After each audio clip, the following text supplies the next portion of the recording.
அனைவருக்கும் வணக்கம். இன்றைய பகுதி இலக்கணம் நம்ம பார்க்க போகிறோம். மொழியை தெளிவுற பேசவும் எழுதவும் உதவுவது இலக்கணம். மொழியின் சிறப்புகளை அறியவும் துணை செய்வது எது அப்படின்னு கேட்டால் இலக்கணம் அப்படிங்கிறது. நமக்கு இலக்கணம் 5 வகைகளாக நமக்கு பிரிக்கப்பட்டுள்ளது. அவை எழுத்திலக்கணம், சொல்லிலக்கணம், பொருளிலக்கணம், யாப்பிலக்கணம், அணி இலக்கணம் என 5 வகையாக நமக்கு பிரிக்கப்பட்டுள்ளது. இப்போ இன்றைய பகுதியில் நம்ம என்ன பார்க்க போகிறோம்னா, இந்த ஐவகை இலக்கணங்கள் என்ன சொல்கிறது அப்படிங்கிறத இந்த பகுதியில் நம்ம பார்க்கலாம். முதல்ல எழுத்திலக்கணம். இந்த எழுத்திலக்கணம் 2 வகையாக நமக்கு தரப்பட்டுள்ளது. அவை முதல் எழுத்துக்கள், இன்னொன்று சார்பு எழுத்துக்கள் அப்படிங்கிறது. இந்த முதல் எழுத்துக்கள் அப்படின்னா என்ன அப்படின்னா, உயிரெழுத்துக்கள் 12ம் மெய்யெழுத்துக்கள் 18ம் மொத்தம் சேர்த்து 30 எழுத்துக்களும் நமக்கு என்ன அப்படின்னா முதல் எழுத்துக்களாக நமக்கு கொடுக்கப்பட்டுள்ளது. இந்த உயிரெழுத்துக்கள் என்ன அப்படிங்கிறது நமக்கு தெரியும். ஆ முதல் அவ் வரை இருக்கக்கூடிய 12 எழுத்துக்கள் உயிரெழுத்துக்கள். மெய்யெழுத்துக்கள் என்பது இக்கிலிருந்து இன் வரை இருக்கக்கூடிய 18 மெய்யெழுத்துக்கள் அப்படிங்கிறது. இந்த உயிரெழுத்துக்களை அதனுடைய ஒலிக்கக்கூடிய ஓசை வைத்து இரண்டாக நமக்கு பிரிச்சிருக்காங்க. அதாவது குறுகிய ஓசை உடையதை குறில் எழுத்துக்கள் என்றும், நீண்ட ஓசை உடையதை நெடில் எழுத்துக்கள் என்றும் நமக்கு 2 வகையாக நமக்கு பிரிச்சிருக்காங்க அப்படிங்கிறது. இதில் உயிரெழுத்துக்களில் உயிர்குறில் எழுத்துக்கள் அப்படிங்கிறது ஒரு 5 எழுத்துக்களும், உயிர் நெடில் எழுத்துக்கள் அப்படிங்கிறத ஒரு 7 எழுத்துக்களும் நமக்கு கொடுத்துருக்காங்க. இது உயிரெழுத்துக்களை 2 வகையாக நமக்கு பிரிக்கக்கூடியது.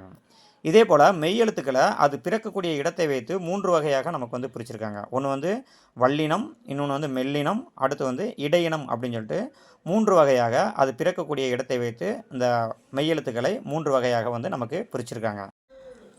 இதுவரைக்கும் நம்ம முதல் எழுத்துக்கள் பார்த்தோம். இப்போ சார்பு எழுத்துக்கள். முதல் எழுத்துக்களை சார்ந்து வரக்கூடிய எழுத்துக்கள் சார்பு எழுத்துக்கள். இவை 10 வகைகளாக பிரிக்கப்பட்டுள்ளது. உயிர்மை, ஆயுதம், உயிரளபடை, ஒற்றளபடை, குற்றிய லிகரம், குற்றிய லுகரம், ஐகார குறுக்கம், ஔகார குறுக்கம், மகர குறுக்கம், ஆயுத குறுக்கம் அப்படின்னு சொல்லிட்டு 10 வகைகளாக நமக்கு சார்பு எழுத்துக்கள் பிரிக்கப்பட்டுள்ளன. இப்போ இதுவரை பார்த்தது நம்ம எழுத்திலக்கணம் என்பது. இதை தொடர்ந்து சொல்லிலக்கணம். சொல் என்றால் என்னென்னா, ஒரு எழுத்தோ அல்லது ஒன்றுக்கு மேற்பட்ட எழுத்துக்களோ சேர்ந்து நின்று பொருள் தரக்கூடியதுக்கு பேர் என்ன அப்படின்னா சொல் அப்படிங்கிற சொல்லுவோம். இந்த சொல்லுக்கு வழங்கக்கூடிய வேறு பெயர்கள் என்ன அப்படின்னா பதம், மொழி, கிளவி அப்படிங்கிறது. இந்த பதம் அப்படின்னா என்னென்னா, இதை 2 வகையாக பிரிக்கிறாங்க. ஒன்று பகுபதம், இன்னொன்று பகாபதம் அப்படிங்கிறது.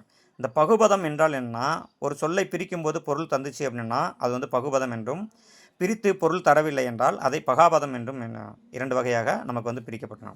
அதேமாதிரி மொழி என்பது தனிமொழி, தொடர்மொழி, பொதுமொழி என்று 3 வகைகளாக பிரிக்கப்பட்டுள்ளது. தனிமொழி என்ன அர்த்தம்னா, ஒரு சொல் தனித்து நின்று பொருள் தந்தால் அது தனிமொழி என்றும், ஒன்றுக்கு மேற்பட்ட சொற்கள் தொடர்ந்து நின்று பொருள் தந்தால் அது தொடர்மொழி என்றும், ஒரு சொல் தனித்து நின்று ஒரு பொருளையும் பிரிந்து நின்று ஒரு பொருளையும் தருவதற்கு பேர் என்ன அப்படின்னா பொதுமொழி என்பதும் இதனுடைய வகைகள். மொழியினுடைய வகைகள் 3ஆக பிரிக்கப்பட்டுள்ளது. அதேமாதிரி கிளவி அப்படிங்கிறது என்னென்னா இரட்டை கிளவி அப்படின்னு அர்த்தம். கிளவி அப்படின்னாலும் என்ன அர்த்தம்னா சொல் அப்படின்னு சொல்லியிருக்கோம். இரட்டை அப்படின்னா 2ன்னு அர்த்தம். ஒரு சொல் 2 முறை அடிக்கு வருவது, இதுக்கு பேர் என்னென்னா இரட்டை கிளவி அப்படின்னு அர்த்தம். இந்த 2 முறை அடிக்கு வரக்கூடிய அந்த சொல் பிரிக்கும் போது என்ன செய்யாது அப்படின்னா பொருள் தராது அப்படிங்கிறது. அப்போ ஒரே சொல் 2 முறை அடிக்கு பிரிக்கும்போது பொருள் தரவில்லை என்றால் அதுக்கு பேர் என்ன அப்படின்னா இரட்டை கிளவி அப்படிங்கிறத நாம் நினைவில் வைத்துக்கொள்ள.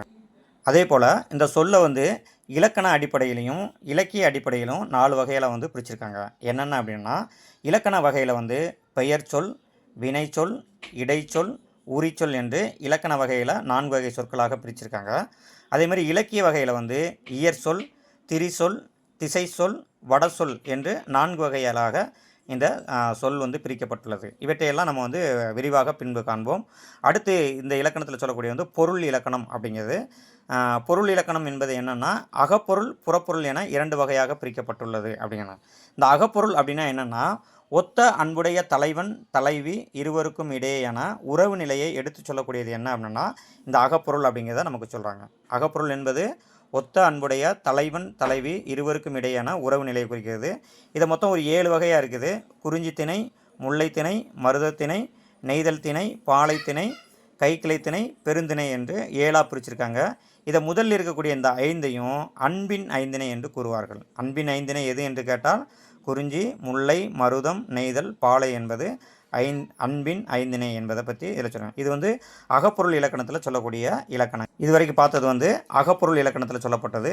இதை தொடர்ந்து புறப்பொருள் இலக்கணம் அப்படிங்கிறது. இந்த புறப்பொருள் அப்படின்னா என்ன அர்த்தம்னா, அந்த அறம், பொருள், வீடு, கல்வி, வீரம், கொடை, புகழ் பற்றி கூறுவது. அதாவது ஒருவனுடைய அறத்தை பற்றியும் பொருளை பற்றியும் வீரம், கல்வி, வீடு, கொடை, புகழ் பற்றி கூறுவதுக்கு பேர் என்ன அப்படின்னா புறப்பொருள் அப்படிங்கிறது. இதை 12 வகையாக நமக்கு பிரிச்சிருக்காங்க. என்னென்ன அப்படின்னா வெட்சி, கரந்தை, வஞ்சி, காஞ்சி, நொச்சி, உளிஞ்சை, தும்பை, வாகை, பாடான், பொதுவியல், கைக்கிளை, பெருந்திணை என்று 12 வகைகளாக நமக்கு பிரிக்கப்பட்டுள்ளது. இதை தொடர்ந்து வரக்கூடியது என்ன அப்படின்னா யாப்பு இலக்கணம் அப்படிங்கிறது. யாப்பு அப்படின்னா என்ன அர்த்தம்னா கட்டுதல்னு அர்த்தம். அதாவது செய்யுளை யாப்பின் உறுப்புகளால் கட்டப்படுவதுக்கு பேர் யாப்பு இலக்கணம் அப்படிம்பாங்க. இந்த யாப்பின் இலக்கணத்துடைய உறுப்புகள் மொத்தம் எத்தனைனா 6 உறுப்புகள் இருக்கிறது.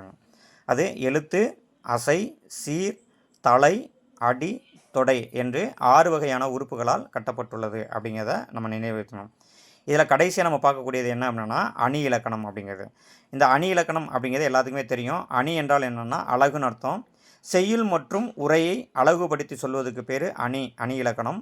அதேமாதிரி சொல்லழகையும் பொருளழகையும் வெளிப்படுத்துவதுக்கு பேர் என்ன அப்படின்னா அணி அப்படிங்க சொல்லலாம். இந்த அணி இலக்கணம் வந்து கிட்டத்தட்ட 100க்கு மேற்பட்ட அணி இலக்கணங்கள் இருக்குது. நமக்கு பாடப்பகுதியில் கிட்டத்தட்ட ஒரு 18க்கு மேற்பட்ட அணிகள் இருக்குது அப்படிங்கிறது. இப்போ இதுவரை நாம் பார்த்தது என்ன அப்படின்னா இலக்கண வகைகள் அப்படிங்கிறதுல ஐவகை இலக்கணம் அப்படின்னா என்னென்ன என்பதை பார்த்துருக்கோம். இதை பற்றி விரிவான செய்திகளை அடுத்த வகுப்பில் நம்ம வந்து பார்க்கலாம். நன்றி, வணக்கம்.